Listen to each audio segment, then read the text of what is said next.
Welcome back to the Shadetree Garage. And if you hear any noise in the background, it's the pitter-patter of rain on the Shadetree Garage roof. We're having some gentle showers this evening here in Kentucky, and our flowers and vegetable gardens need it. All right, I've got a couple of reviews here. I'll try to keep it brief but comprehensive at the same time, if that's possible.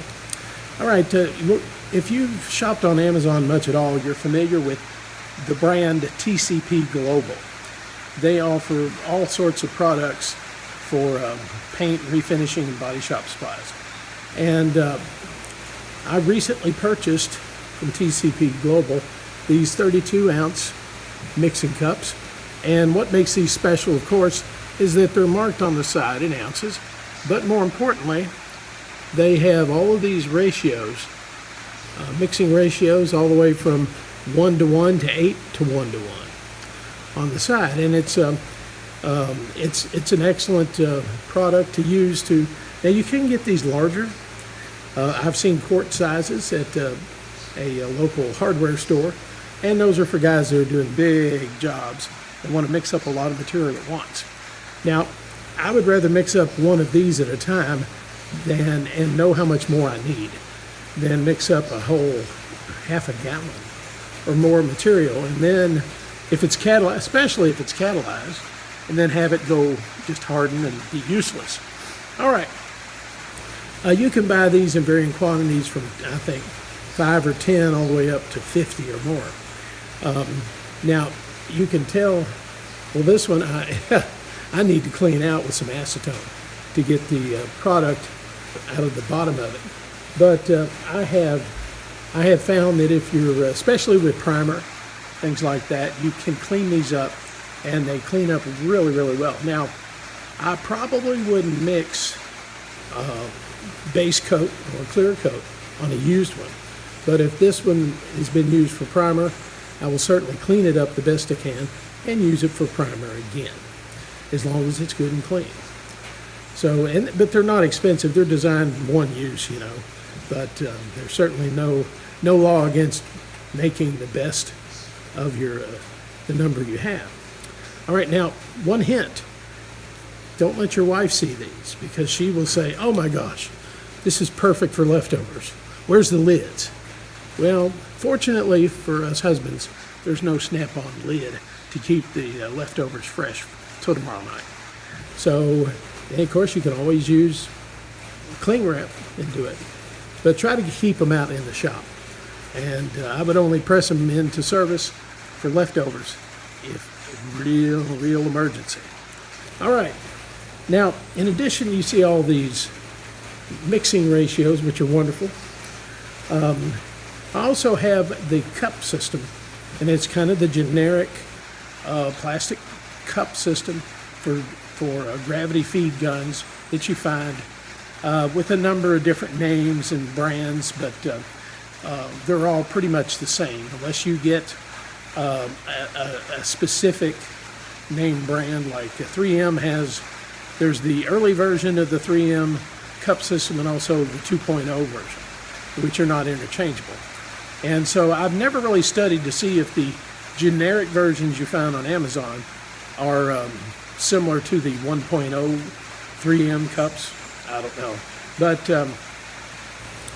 so far I've had good luck with it, and we didn't have cup systems, 30 plus years ago.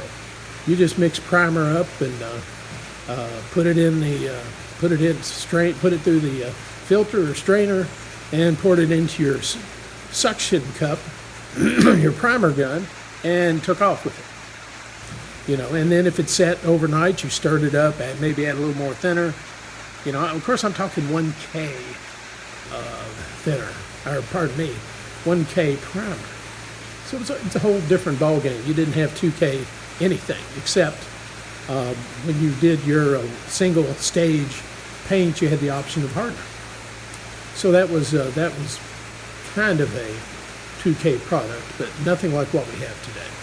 All right, the cup system, even the generics work pretty well. I've had really good luck with it over using one of the original style cups.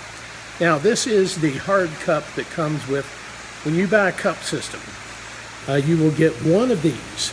And again, it's marked off in ounces, and also in all the mixing ratios from, let's see, 1 to 1, 2 to 1, all the way up to 10 to 1. Now, these hard cups are smaller. This is a quart, and this is 22 ounces, 650 milliliters. And you can get varying cup sizes. A little bit smaller, you can get, I think, up to 27 ounces, a cup size. And you see, it's just the holder. It's a holder for this. This is the flexible cup that goes inside. Now, the cup is flexible material except for the mating ring at the top. And the ring goes down and sits flat on top of the plastic cup. And then the goal is you put your material in here, you're going to spray in the cup. And here's the lid. The lid has, and see if you can see this or not, there's a fine mesh filter in the top of it, built into the top of the lid. And you can see the lid, once you have your material in there, the lid snaps down. Whoops, it should. If you've got it seated right, yeah, it snaps down. And then you have a tight seal on the container that holds your paint. And then to make sure it stays, because then you have to mount this. This goes on your spray gun upside down since it's gravity feed.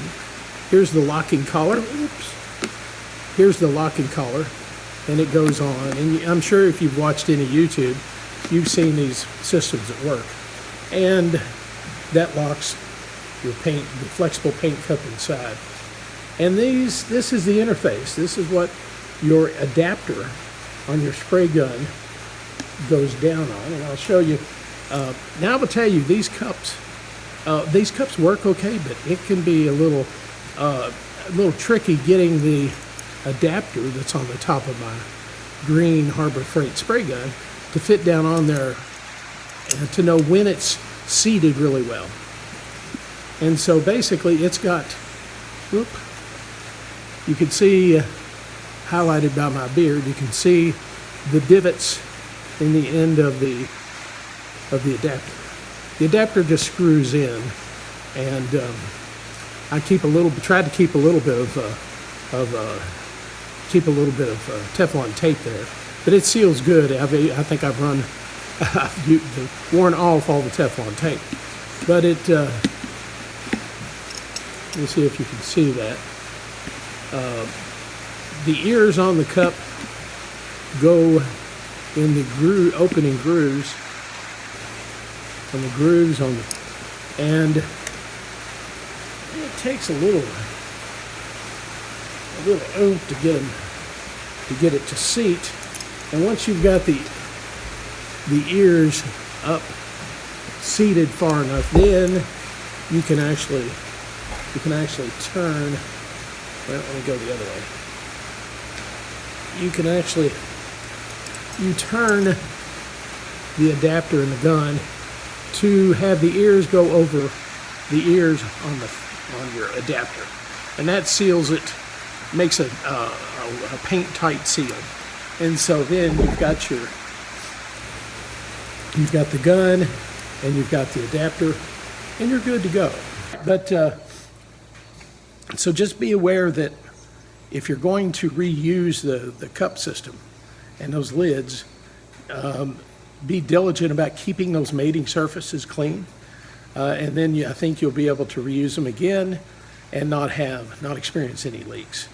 Now I've heard guys talk about that the cup system that Harbor Freight has and these generic cups sometimes can be bad about leaking. And when they're new, I don't think it's a problem. I think once you've used them a time or two, you have to be very careful. The cup system is so much better than I don't have my primer gun handy, but that I used 30 years ago. But it certainly looks like a primer gun. It's the imported version of the Binks number 7. And I just kept primering it all the time, you know, a 1K primer.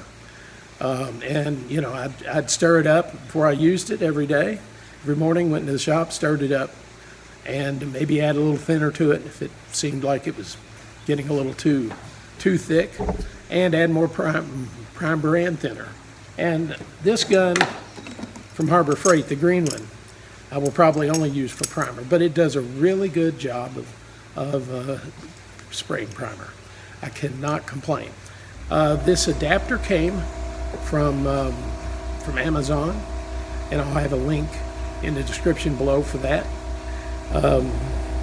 Anyway, if you haven't used the cup system, give it a try. Now the cup system is head and shoulders above using the cup that comes with the standard spray gun. Almost every gun you buy will have a hard plastic cup that screws down on the top of the gun, and you can use those. You can use those okay. I don't like it because it's hard to tell how much paint you have left. I just prefer the cup system for a variety of reasons. Even if you're not a production shop, and even if you're not going to be painting multiple cars, it's still a good system to have, I think.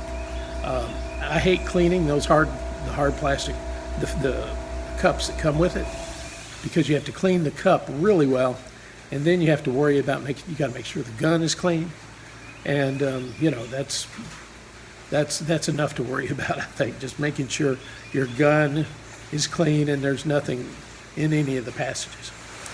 All right, well, that's going to do it as the rain intensifies outside.